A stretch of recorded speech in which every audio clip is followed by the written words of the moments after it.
In this episode, you'll learn how the first 90 days with a foster child reveal the exact framework for onboarding and keeping your highest performing employees, and why ignoring it quietly strangles business growth. Welcome to Why Your Business Isn't Growing and How to Fix It, a podcast for business owners who want practical, people-powered ways to grow your business without burning out. Hey, I'm Brendan Rogers. Today's episode is deeply personal for me. Back in April 2022, a little girl came into our world and changed it forever. We received a call from our foster care agency about a baby who was born addicted to drugs and was in the neonatal intensive care unit, NICU for short, in Sydney. I remember it like yesterday. It was a Tuesday and we're in a parking lot in West Gosford. By Thursday, we were on our way to Sydney to meet her and start the journey of caring for baby Sky. We spent the next few days back and forth from the hospital until we were able to bring her home. Baby Sky was just 2.5 weeks old.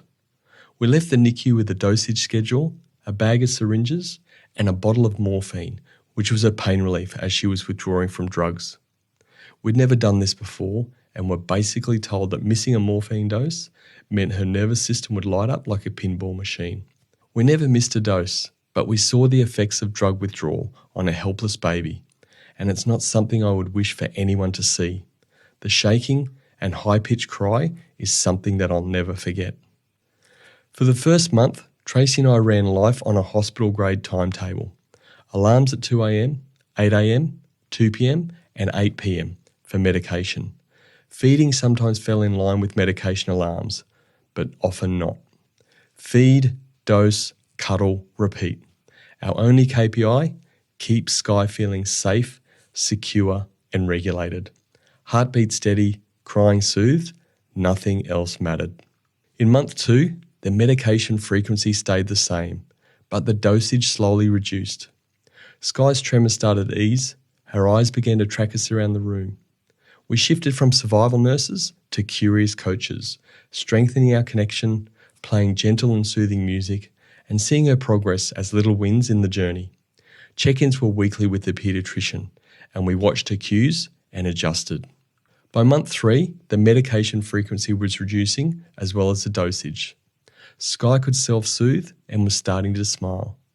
Despite a rough start, her overall development journey was on track. Our job had changed. We were still dosing, but spending more time cheering her every interaction.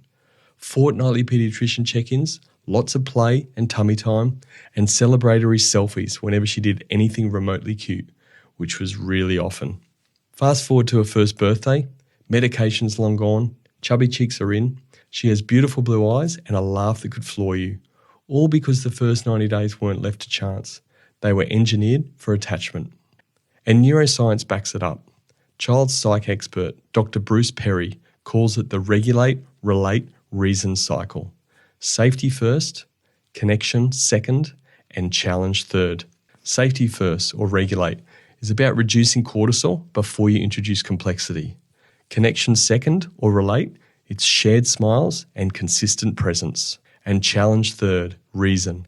Only then can growth thrive. Now here's the bridge to growing your business. A drug-exposed baby can't regulate on day 3, and a brand new hire can't smash KPIs in week 1. First of all, they need high dosage support, which looks like daily leadership touchpoints and remove any friction to their success. Then they need to stabilise and monitor, meet with them twice weekly, give guided autonomy, and get some quick wins. And then it's about taper and empower. Implement your weekly one-on-one process, stretch projects, and public praise. Attachment isn't a soft, fuzzy extra. It's a neurochemical prerequisite for performance. Do it right, and Gallup data shows new hires become 1.5 times more productive and 47% less likely to quit inside a year. Ignore it, and you'll spend double replacing a high performer and stall the business growth you're chasing. Back to Sky for a minute. Fast forward 3 years, she's joined a beautiful family with her mummy, daddy, and 2 older brothers who all love her dearly. And Tracy and I got to attend her christening and adoption ceremony, one of the proudest days of our life. Let's connect Sky's journey straight onto your next hire.